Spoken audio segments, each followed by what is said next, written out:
All right, it is Monday the 13th. So hopefully if you guys celebrated Easter yesterday that you enjoyed that time together as a family. We are moving on today to multiplying radical notes. First of all, let me say you guys are doing a good job, so keep that up. Make sure you're trying and letting us know if you have questions. Also, we are skipping unit 17. This goes straight to unit 18. So this is the unit 18 multiplying radical expressions notes. At the top of my paper, you can see that I've written my list of perfect squares just to help out.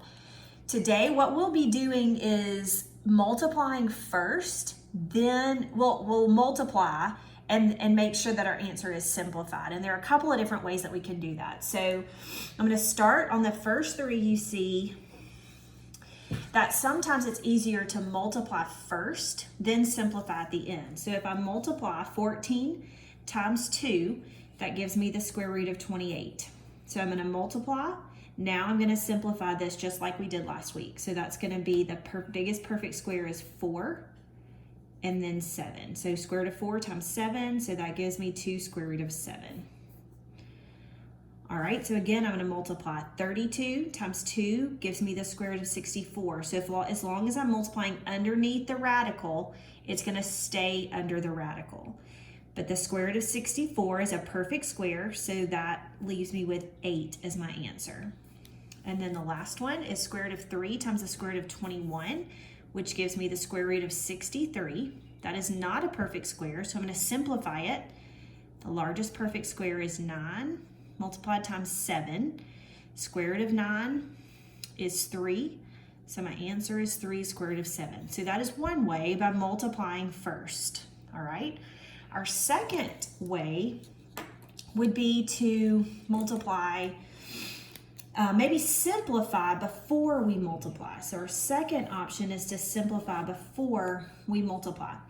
Because look at that, if I multiplied 45 times 75, I'm going to do that on my calculator, is 3,375. That's a pretty large number for us to start figuring out the largest perfect square inside that. You could start dividing by 225 if you wanted to. Actually, we see already right there that it does divide by 225. So if we want to do it that way, we can. I'll come back and do it that way next. So what I'm going to do though, to show you how to simplify first, is I'm going to split up 45. Just pretend like you're just doing the square root of 45 for now, okay? So that's going to split into the square root of 9 times the square root of 5, which is going to give me 3 square root of 5. Then I'm going to multiply, I'm going to simplify 75. So that's the square root of 25 times the square root of 3. Which is going to give me now, I'm multiplying times 5, square root of 3. All right. So I have now changed 45. 45 now has become 3 square root of 5, and 75 now has become 5 square root of 3. So when I multiply these, I'm going to multiply the numbers in front, just like their coefficients. 3 times 5 is 15. Multiply the numbers under the radical, and then you're going to get square root of 15 under the radical. You cannot simplify square root of 15 anymore, so you are done. All right, let me say, if I come back over here in another color, just to do it when I multiplied it together and got the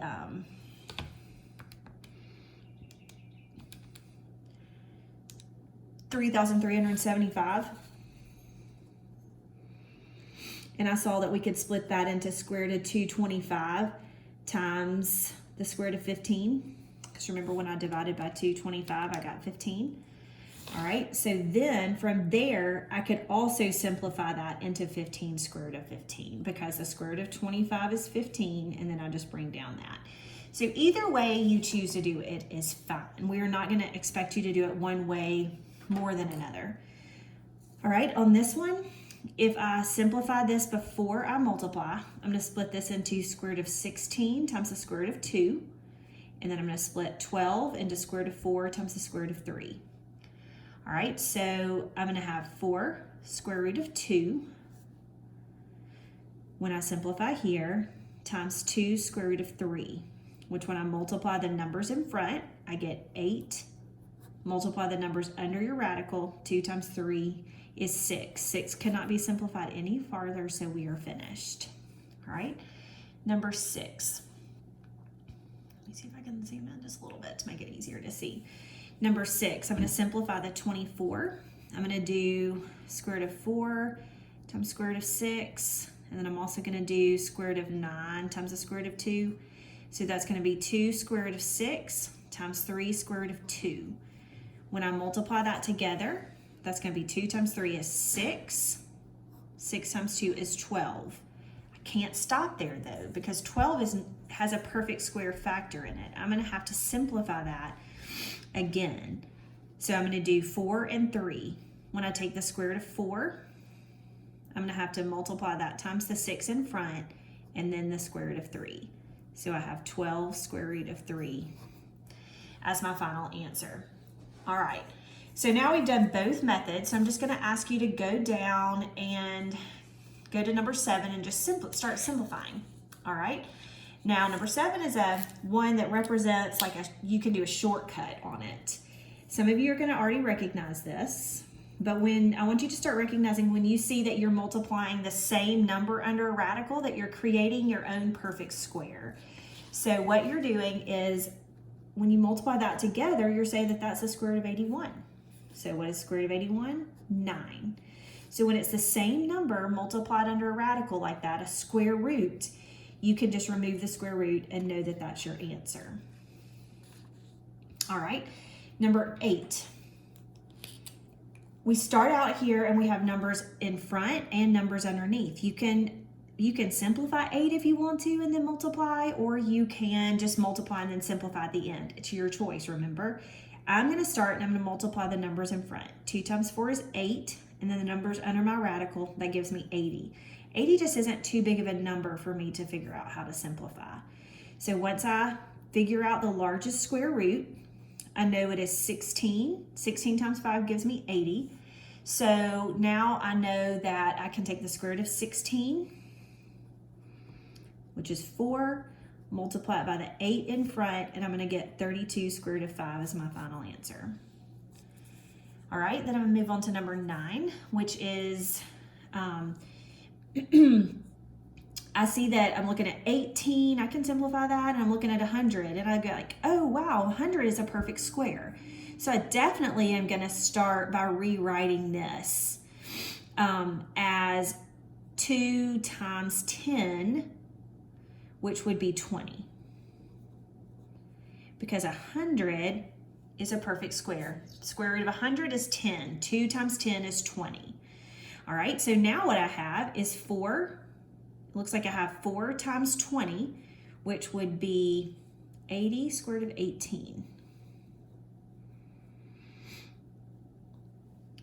Okay, so from there, I'm gonna do the square root of 9. I gotta simplify 18 and the square root of 2. So the square root of 9 is 3. So I'm gonna multiply 80 times 3 times the square root of 2, which gives me 240 square root of 2. All right, now we're moving on to number 10. So I'm dealing with some variables now. I'm trying to make sure you guys can see it, okay? So I'm looking at variables. When you multiply variables under the radical like this, you're going to use your exponent rules. Remember, when you multiply, add exponents. That's what I want to remind you. All right, so when I multiply these two, I'm going to have x to the 1 and x to the 5, which gives me x to the 6. Be careful not to forget that that's an understood 1. Now I'm going to simplify this radical just like I normally would, where I know this is an understood 2. So I'm going to say 6 divided by 2, or you can say 2 goes into 6 3 times. So I know that I'm going to take 3 x's out. There are no remainders, so that is my final answer. That's what we did last week with variables. All right, number 11. I noticed that 16 is a perfect square, so I'm going to go ahead and simplify this first one to 4 square root of x squared y to the 5th. And then we can just rewrite that for now. 24x to the 5th y to the 8th. All right, So I just simplified that knowing it was a perfect square and made it this.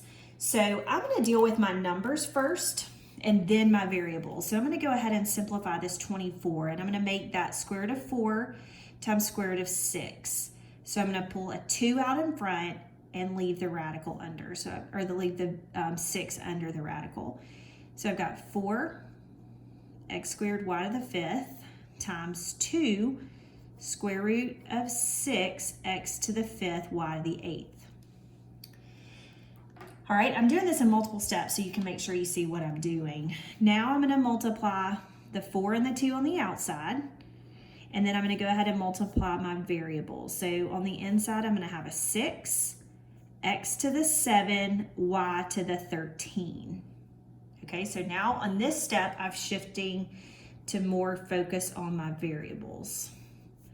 All right, so I'm going to simplify these by dividing by 2, so power over root. 7 divided by 2. 2 goes into 7 3 times, so I'm going to take out an x to the 3rd, but I also know I have to leave an x on the inside because there's a remainder. 2 goes into 13 6 times, and there is 1 remainder. So this would be my final answer. Once you know all the steps and how to handle everything, you can find your own pattern and do what you want to do. All right, number 12. On number 12, I'm going to look, none of those are perfect squares. I'm going to see what happens when I multiply to see if it gives me something that's easy to handle, and it does. 45 times 20 gives me 900. Y'all, 900 is a perfect square. 30 times 30 is 900. So the square root, or we can look at it like this. The square root of 900 is 30. So I'm going to go ahead and multiply those together first, and I'm going to get the square root of 900, and then x, I'll have 1x still, and y to the 8th. Then I'm going to start simplifying. Square root of 900 is 30. All right, 1 divided by 2, I only have 1x. I cannot take out 2 x's. So the x has to stay under the radical.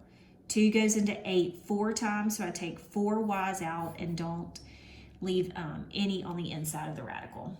That's my answer. Okay, now back over here to number 13. This one looks like it'll be pretty quick because I can use my shortcut. I have this square root of 7 and square root of 7 right here. Remember, when you multiply a number like that and it's the same underneath the radical, you can remove the radical. So this is going to leave me with 2 times 7 is equal to 14. I'll do it another way as well just so you can see it. So another option would be if I did 2 times the square root of 49, and you can see that that's 2 times 7, which is 14. I just did one way with the shortcut and one way without the shortcut. Okay.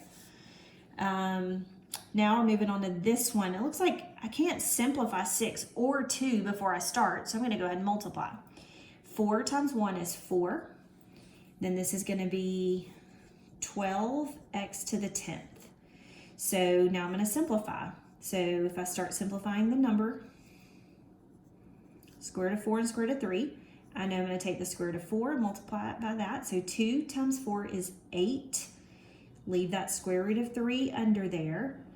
And then you're going to have to simplify your x to the 10th.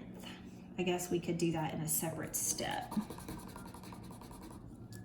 to be consistent. So I'm going to do where I have 8 square root of 3 x to the 10. Then I'm going to deal with my variable.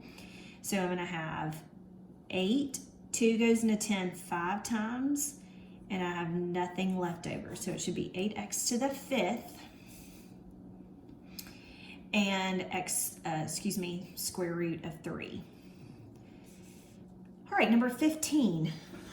I'm starting to kind of catch on. 32 times 2 is going to give me 64. If I do that in the calculator, you can see that. So I'm going to multiply first. 1 in front here times 7 gives me 7. 32 times 2 gives me 64. X to the 3rd, y to the 10th. If you wrote y to the 9th, remember that is still a 1 and you have to add it. All right, so now I'm going to simplify the 64. Square root of 64 is 8. 8 times 7, multiply in front, is 56. Now I'm going to deal with my variables. 2 goes into 3 one time, so take out an x, leave in an x. 2 goes into 10 5 times, and I have no y's left underneath my radical. That's the final answer. All right, now I'm going to move on to number 16. We're almost there, 3 more. Sure miss talking to you guys and seeing how you're doing, and if you're getting it. I feel like I want to stop and ask you if it's making sense and what questions you have, but I think you guys are probably doing great and flying through it, but always ask if you have any questions. All right, this is an understood 1 right here, so I'm going to do 3 times 1, and I'm going to get 3. Then I'm going to go ahead and multiply these underneath the radical, because I don't know that it would help me really here to simplify that 8 since it's smaller numbers. 5 times 8 is 40. So I'm going to get square root of 40, x to the third, y to the fourth, because that's an understood 1 right there. All right, now simplify your 40. That's going to be square root of 4 times the square root of 10. So that's going to be 2. When I take the square root of 4 is 2. 2 times 3 is 6. And then I know I'm going to have a square root of 10 left underneath the radical from here. Let's simplify my variables. All right, so now I'm going to do 3 divided by 2. All right, so 2 goes into 3 one time. So I take out 1x and leave an x on the inside. Then 2 goes into 4 2 times. So I take out 2 x's and I take out 2 y's, and there are no more y's left underneath. All right, number 17. I see that that is a perfect square. I know that the square root of 169 is 13. So I know that I can go ahead and rewrite that as 13. And then I have a to the 11th, b to the 16. So now I can simplify that. So we could say 2 goes into 11 5 times. And so I have 1a left on the inside. 2 goes into 16 8 times. And I have no b's left on the inside. So that is my final answer there. Final one, looks like I can do the shortcut where I have the square, when I'm multiplying square root of 117 times square root of 117, I know that that just becomes 117. 2 times 117 is 234, and that is your final answer.